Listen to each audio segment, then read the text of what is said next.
Now आज हमें करना है क्वेश्चन नंबर 4 एक्सरसाइज 9.1 का। The angle of elevation of the top of ए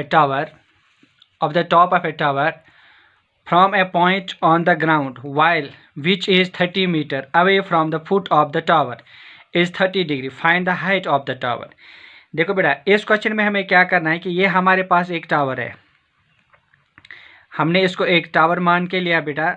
तो हम लेंगे फॉर एग्जांपल हम ए बी, ये हमारे पास टावर है, तो हमें इसकी हाइट बेटा ये हमें मालूम नहीं है, हम इसकी हाइट लेंगे let H be the height of the tower. ठीक, तो इसी के साथ ये कह रहा है बेटा from a point on the ground the angle of elevation of the top of a tower from a point on the ground which is 30 metre away from the foot of the tower. यहाँ पे देखो बेटा, यहाँ पे angle बन रहा है, ये फुट ऑफ द टावर है, यहाँ से यहाँ तक ये बेटा 30 मीटर है, यहाँ पे यहाँ तक 30 मीटर, ए से सी तक ये 30 मीटर है, और सी पे ये एंगल ऑफ एलिवेशन बना रहा है। दैट मीन्स हम ऊपर की ओर देख रहे हैं इस टॉप ऑफ द टावर पे, तो यहाँ पे जो एंगल बन रही है वो है बेटा 30 डिग्री। तो हमें बताया जा रहा है find the height of the tower. तो जब हमें हाइट ऑफ द टावर जो हमें मालूम करना पड़ता है बेटा, जो हमें फाइंड करना पड़ता है, हम उसको एच मान के लेंगे। ठीक, तो जो हमें फाइंड करना होता है हम इसको लेट लेंगे बेटा, let height of tower equal to H metre. ठीक, एंड एंगल ऑफ एलिवेशन क्या है बेटा, angle A C B equal to 30 degree, and distance between the foot of the tower and at the point where the angle of elevation is made is 30 degree, यहाँ पे क्या ना, the angle of elevation of the top of the tower from a point on the ground is, इस point से लेके इस ए तक, that means वह डिस्टेंस ए सी कितना है बेटा हमारे पास, वह है 30 मीटर। नाउ तो अब हमें पता है कि ये यहाँ पे राइट एंगल ट्रायंगल बन गया, क्योंकि टावर वर्टिकली बेटा होता है इस अर्थ में। तो हम लेंगे बेटा now BAC is right angled triangle at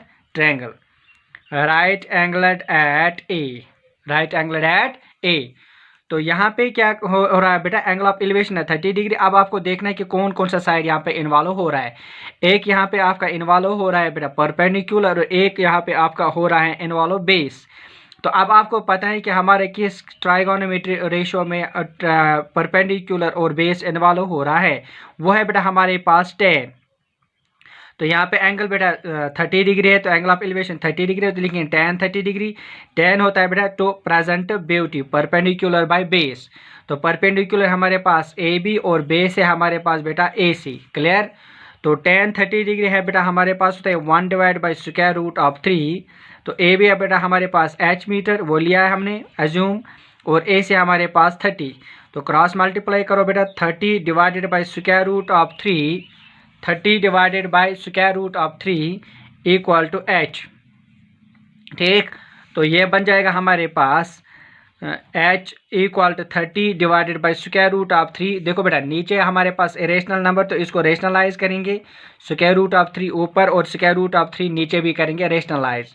तो ये आ जाएगा हमारे पास h 30 square root of 3 divide by square root of 3, square और रूट कैंसल हो जाएगा।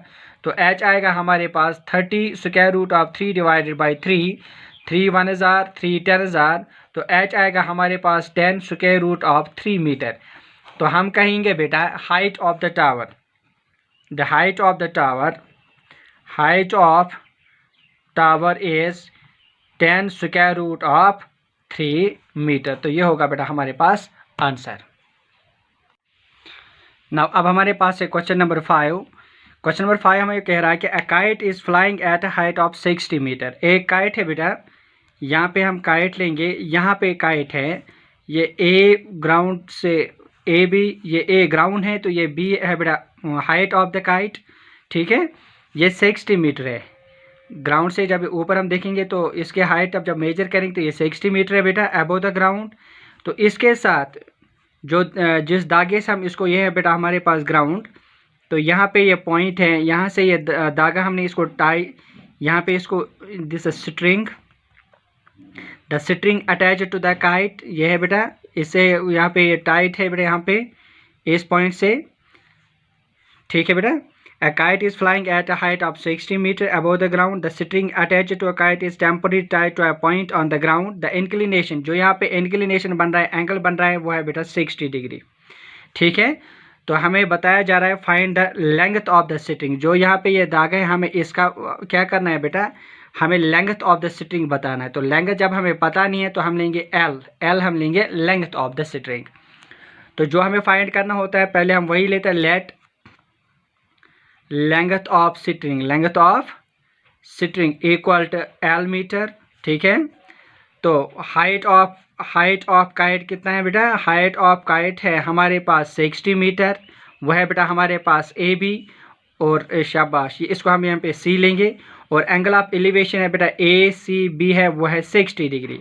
नाउ तो यह बन जाता है बेटा राइट एंगल ट्रायंगल, यहाँ पे ये right angle triangle. Now B A C is right angle triangle, B A C is right angle triangle, right angle at A.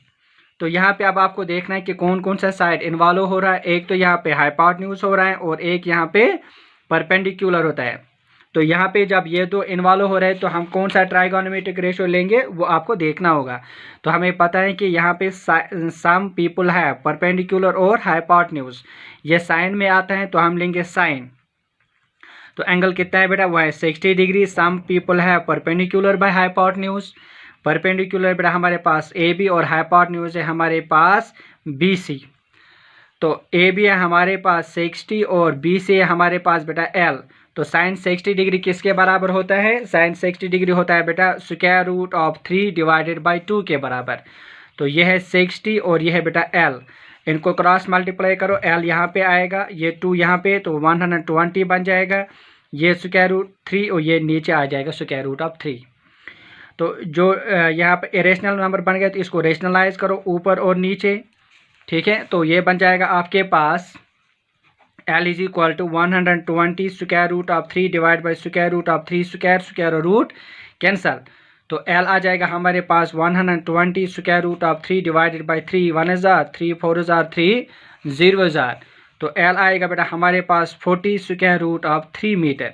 तो हम कहेंगे length of the string, length of string L is equal to 40 square root of 3 metre. तो ये आ जाएगा बेटा हमारे पास answer.